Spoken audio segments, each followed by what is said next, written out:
stumped quite a few students that year as well. Although it's not a difficult question. I think students didn't quite understand what needs to be done. Find the area of the triangle. Obviously, nobody should have any problem. Half times space times height. You look for where the right angle is so that you can find your perpendicular. Okay? So part A, don't use the wrong base and the wrong height. Look for where the right angle is. The right angle is here,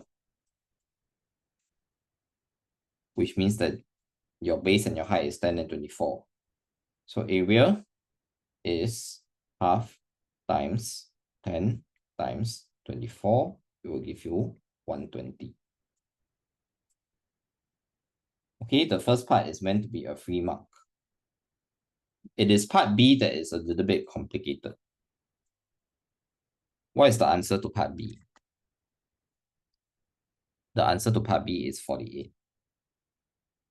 But you notice that this is a 3-mark question.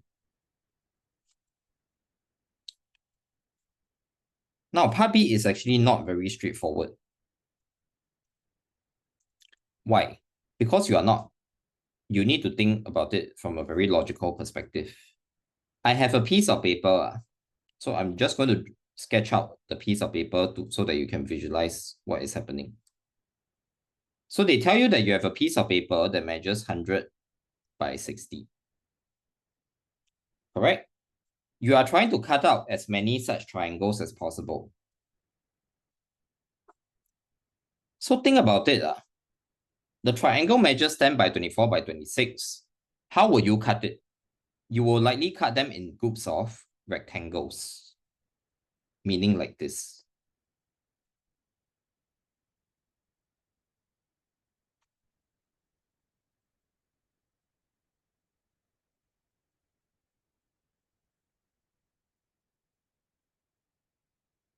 That is how you will cut them to minimize any wastage.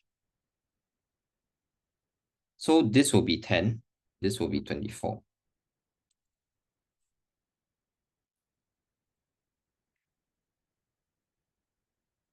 So you should be able to realize that the 10 will fit exactly. If I cut it this way, the 10 will fit exactly because 10 is a multiple of 100. So I will fit all the way to the end. But you will know that 24 can only cut how many? You can only cut 2. There will be a space left at the end that you cannot cut any further. Agree?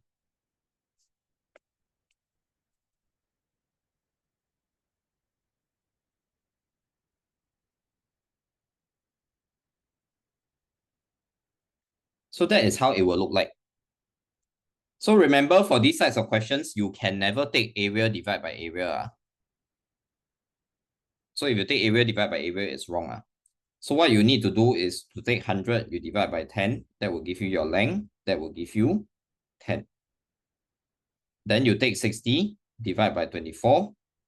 You will get 2 remainder something. The remainder is technically not very important, but it's 2 remainder 12. What does the remainder 12 mean? Remainder 12 means there's a 12 cm remaining. That is what the remainder means.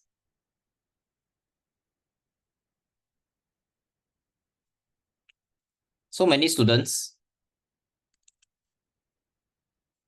you get this. And then you stop here. But you forgot one very important thing.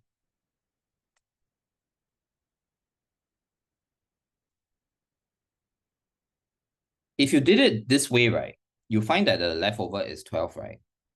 So a lot of you will take 2 times 10 to give me 20. Then don't forget these are triangles, so you need to times 2 one more time. But don't forget, if I have a remainder of 12 cm, my side of the triangle is what? Is 10 cm. That means I can cut more triangles this way, right? Correct or not? I can cut it like that also, what?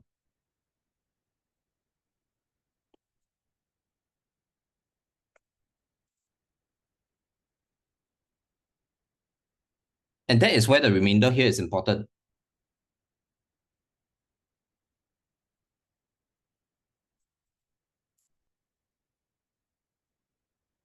So if I cut across like that, how many such will I get?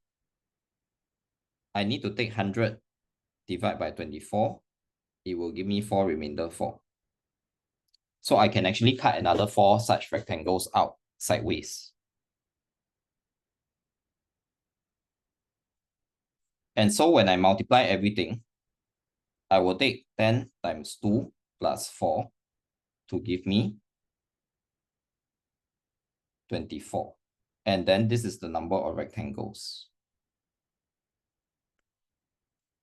24 times 2 to give me 48. This is the number of triangles.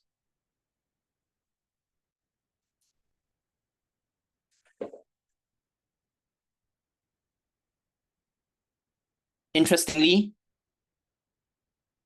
this is the harder way of visualizing the question. There is another way that students will also try. What's the other way? You have the same piece of paper, but you can orientate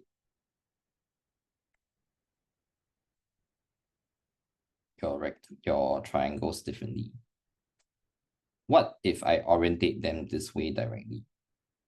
What if instead of orientating them that way, I orientate them this way? So this question is difficult or complicated because you need to consider the possible scenarios.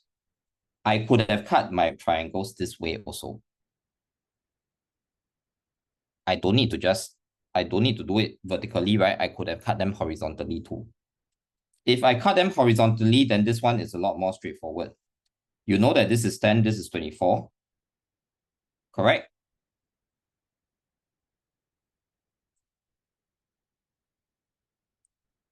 So let me use a different color here.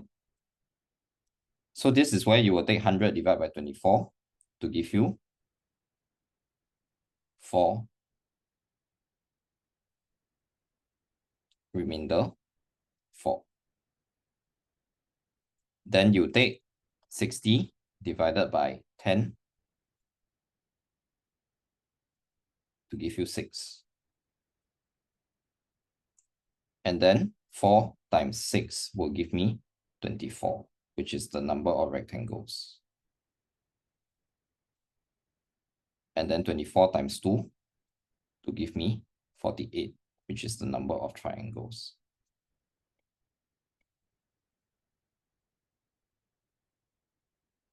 So what do you realize? It doesn't matter which way you cut.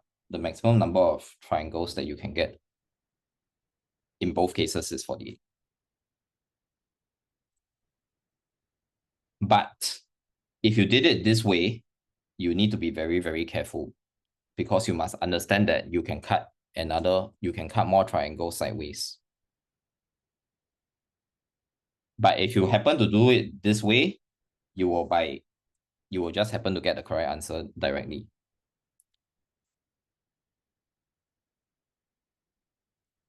So this question, quite a few students got it wrong that year. Especially if they did it by the first way. If you did it by the first way, then a lot of students will omit this row that you could have cut horizontally. All right, but you realize both methods will give you 48.